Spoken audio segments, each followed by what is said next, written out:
Marine Pichon, l'enfer de son enfance, la mort de mon père m'a fait du bien.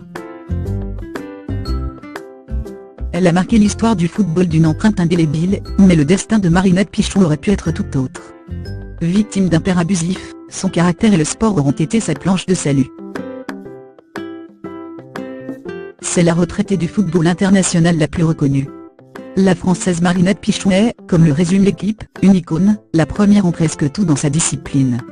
C'est aussi la meilleure buteuse de l'équipe de France avec 81 buts en 112 sélections.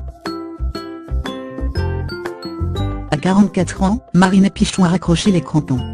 Elle partage sa vie entre le conseil départemental de l'Essonne et France Télévisions, pour qui elle commente les matchs. Et il y a bien sûr, et surtout, sa vie de famille, ouvertement lesbienne, très amoureuse de sa compagne. Marinette Pichon élève avec elle le premier fils d'Imbury, Maxime, et celui qu'elles ont eu ensemble par PMA, Gaël. Ces litres de vin.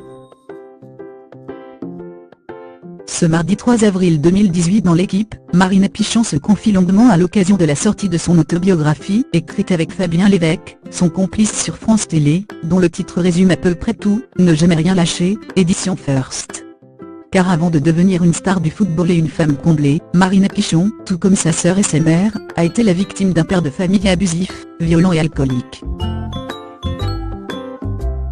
Avec l'écriture du livre, plein de choses sont remontées, extrêmement douloureuses, violentes, qui ont fait ce que je suis devenue aujourd'hui, résume-t-elle. Et, en même temps il y a toute cette fierté d'avoir construit ma famille avec Imbury, une femme en or, 2 enfants, un boulot, des rencontres qui me donnent cette énergie. Dans l'équipe, Marinette Pichon raconte les humiliations verbales malgré ses réussites sur le terrain, les menaces de mort aussi. En voiture, son père lui disait « Choisis l'arbre dans lequel tu veux que je te mette ».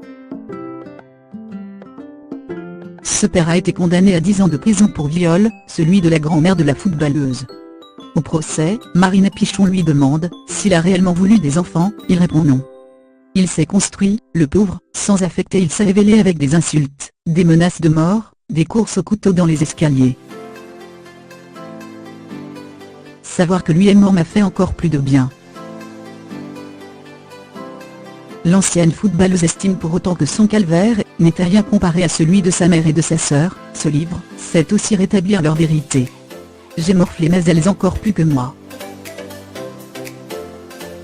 J'ai vu ma frangine prendre des raclées à ne plus pouvoir poser ses fesses sur une chaise. Dès que la porte était fermée, avec ses litres de pinard le soir, c'était le démon incarné. Et puis Marinette a cette phrase terrible, ce livre m'a fait du bien mais savoir que lui est mort m'a fait encore plus de bien, car il ne fera plus jamais de mal. Elle l'a vu pour la dernière fois à l'hôpital l'automne dernier. Il est mort le 14 janvier 2018. Tout ce qui lui a manqué durant son enfance, Marinette Pichon l'offre sans retenue aujourd'hui à ses enfants. Nous, on voulait une vie banale. Une vie où l'on part le matin au travail, on se raconte nos journées en rentrant, où on fait des jeux de société, on fête les anniversaires. Tout ce que je fais à la maison aujourd'hui.